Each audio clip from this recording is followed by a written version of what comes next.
ধনীসাগরের বুকে 5.5 ঘন্টার রহস্য, বর্ষিতে আটকা পড়ল অজানা প্রাণী।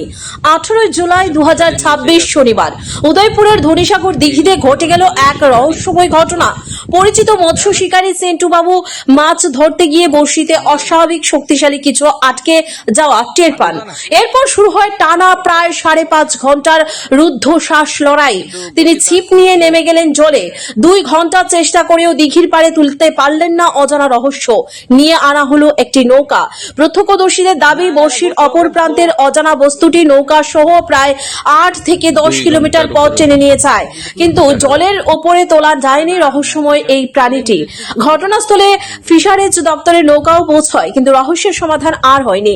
এরই মধ্যে ছড়িয়ে পড়ে নানা গুজব। কেউ বলেন বিশাল মৃগেল মাছ, কেউ বলেন কচ্ছপ, আবার কেউ অপদেবতা বা অন্য রহস্যময় ঘটনার কথাও বলতে শুরু করেন। শেষ পর্যন্ত অজানা আতঙ্কের মধ্যে ফিশারিজ দপ্তরের নৌকায় থাকা জেলেরা বর্ষির সুতো কেটে দেন, আর সেখানে শেষ হয়ে 5.5 ঘন্টার সেই অবিশ্বাস্য লড়াই। কিন্তু প্রশ্নটি রয়ে গেছে, বর্ষির অপর প্রান্তে আসলে কি ছিল? বিশাল কোনো মাছ, বিরল কোনো জলজ প্রাণী, নাকি অন্য কিছু? উত্তর এখনো অজানা।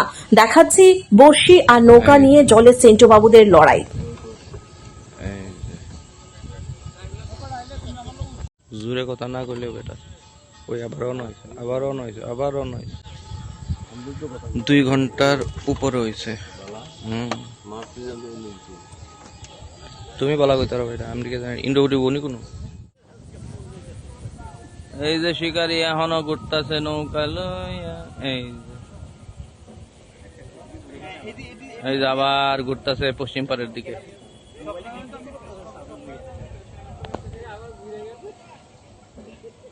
আবার ঘুরছে।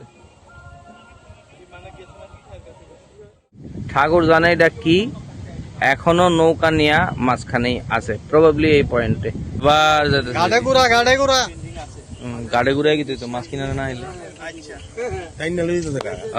ফার্স্ট আপডেট, আমার যাওয়ার টাইম হয়ে গেছে। এখন শিকারি মাছ দেখতে দেবে, এখন শিকারি নৌকা মাছ উত্তর দক্ষিণ ভারতে এলাম কি। আচ্ছা, মাছ এখন নৌকায় শিকারি উঠছে। এবার মাছ নৌকা সহ শিকারিরে টাইনা লইয়া যাইতাছে।